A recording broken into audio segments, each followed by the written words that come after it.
ಏಕಾಏಕಿ ಬಂದು ಪೇಪರ್ಸ್ ಆಮೇಲೆ ಕೋರ್ಟ್ ನೋಡುತ್ತೆ. ಮತ್ತೆ ಅಲ್ಲಿ ಮಲಗಿರ್ತಾರೆ ಡ್ರೈವರು, ನಮ್ಮ ಅಕ್ಕನ ಮಗ ಎಲ್ಲ ಇರ್ತಾರೆ. ನೈಟ್ ಅಲ್ಲಿ ಬಂದು ಮೊನ್ನೆ ಗಲಾಟೆ ಮಾಡಿದ್ದಾರೆ ಅಂತ ಇನ್ನೊಂದು ಕಂಪ್ಲೇಂಟ್ ಕೊಡಕ್ ಬಂದಿದ್ದೆ ನಾನೇ.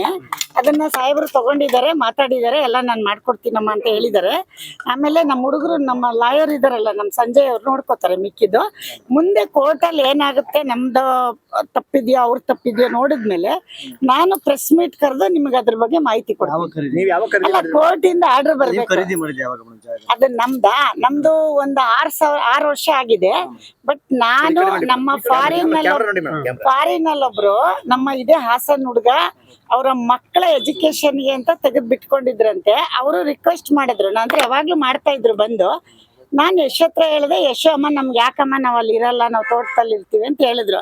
ಅಮ್ಮ ನನ್ನ ಮಗಂದು ಫೀಸ್ ಕಟ್ಟಬೇಕು, ನಾನು ಅದಕ್ಕೆ ಇದನ್ನ ತೆಗೆದ್ಬಿಟ್ಟು ಮೈಸೂರಲ್ಲಿ ಇದೆ ತಗೊಳ್ಳಿ ಅಂದ್ರು. ಬೇಡ ಅಂತ ಇದನ್ನ ಕಾನೂನು ಬದ್ಧವಾಗಿ ತಗೊಂಡಿದೀವಿ.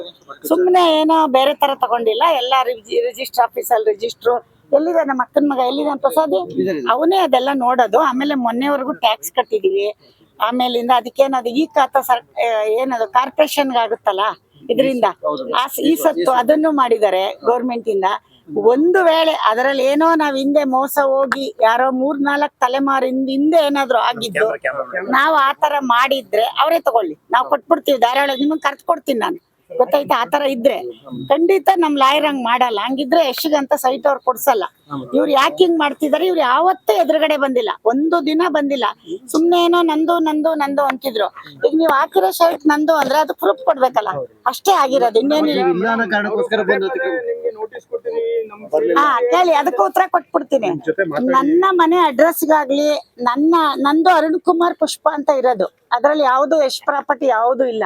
ಪುಷ್ಪ ಅರುಣ್ ಕುಮಾರ್ ಅಂತ ಯಾವ್ದಾರ ನೋಟಿಸ್ ಬಂದಿದ್ದು ನಾನ್ ಸೈನ್ ಮಾಡಿ ತಗೊಳ್ದೆ ಹೋಗಿದ್ರೆ ಇಷ್ಟು ಜನ ಮೀಡಿಯಾ ಹೇಳ್ದಂಗ್ ನಾನ್ ಕೇಳ್ತೀನಿ. ಯಾವ್ದು ಬಂದಿಲ್ಲ. ಯಾವ್ದೋ ಒಂದ್ಸರಿ ಒಬ್ಬ ಏನ್ ಹೇಳ್ತಾರೆ, ಅದಕ್ಕೆ ಕೋರ್ಟ್ ಅಲ್ಲಿ ಕೊಡಕ್ ಬರ್ತಾರಲ್ಲ, ಅವ್ರು ಬಂದು ನನ್ಗೊಂದ್ಸತಿ ನೀವು 10,000 ಕೊಡಿ, ಅವ್ರೇನೋ ನಿಮ್ಗೆ ಈ ತರ ಮಾಡ್ತಾರೆ ಆ ತರ ಮಾಡ್ತಾರೆ ಅಂತ ಬಂದು ಹೇಳಿದ್ರು. ನಾನು ಹೇಳ್ದೆ, ಹಂಗಿದ್ರೆ ಕಾನೂನ್ಗೆ ಹೋಗ್ತಾರೆ ಅವರು, ನಾವ್ ಹಂಗೆಲ್ಲ ದುಡ್ಡು ಕೊಡಲ್ಲ ಅಂತ ಹೇಳ್ ಕಳ್ಸಿದ್. ಅದ್ ಬಿಟ್ರೆ ಇನ್ಯಾರು ಬಂದಿಲ್ಲ. ಆಮೇಲೆ ನಮ್ಗೆ ಗೋಡೆ ಮೇಲೆ ಅಂಟಿಸಿದ್ರಲ್ಲ, ಅವಾಗ ನನ್ಗೆ ನಮ್ಮ ಅಕ್ಕನ ಮಗ ಫೋನ್ ಮಾಡ್ದ, ಈ ತರ ಏನೋ ಅಂಟಿಸಿ ಕೋರ್ಟ್ ಏನೋ ಆರ್ಡರ್ ಆಗಿದೆ ಅಂತ. ಸರಿ, ಲಾಯರಿಗೆ ಕಾಂಟ್ಯಾಕ್ಟ್ ಮಾಡು ಅಂದ್ರೆ ಅವ್ನು ಮಾಡ್ದ.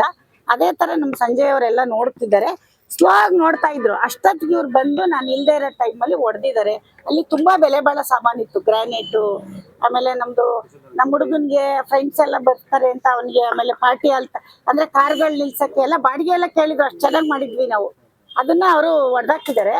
ಬಟ್ ಏನಂದ್ರೆ ನಾನು ಇರ್ಲಿಲ್ಲ, ಈ ತರ ಎಷ್ಟು ಬಿಸಿ ಇರೋದ್ರಿಂದ ನಾವು ಬೇರೆ ಕಡೆ ಇದ್ವಿ, ಬರಕ್ಕಾಗಿಲ್ಲ. ನನಗೆ ಪ್ರಾಪರ್ಟಿ ಹೋದ್ರೆ ತಗೋಬಹುದು, ನಮ್ಮ ಅಕ್ಕನ ಮಗನೋ ನಮ್ಮ ಡ್ರೈವರ್ಗೋ ಏನಾದ್ರು ಆಗ್ಬಿಟ್ರೆ ಅಂತ ಮತ್ತೆ ಈಗ ಪಕ್ಕದ ಮನೆಗೆ ಗಲಾಟೆ ಮಾಡಿದ್ದಾರೆ. ಅದಕ್ಕೆ ಬಂದ್ ಕಂಪ್ಲೇಂಟ್.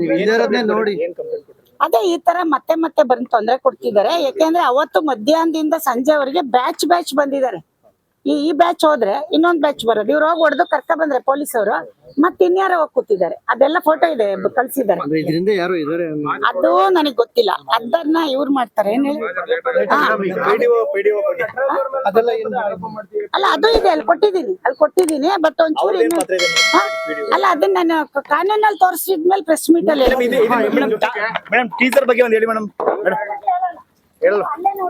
ಅಲ್ಲ ಇದು ಮೇಡಮ್ ಟಾಕ್ಸಿಕ್ ಮೂವಿದು ಇದು ಇಟ್ಕೊಳ್ರಿ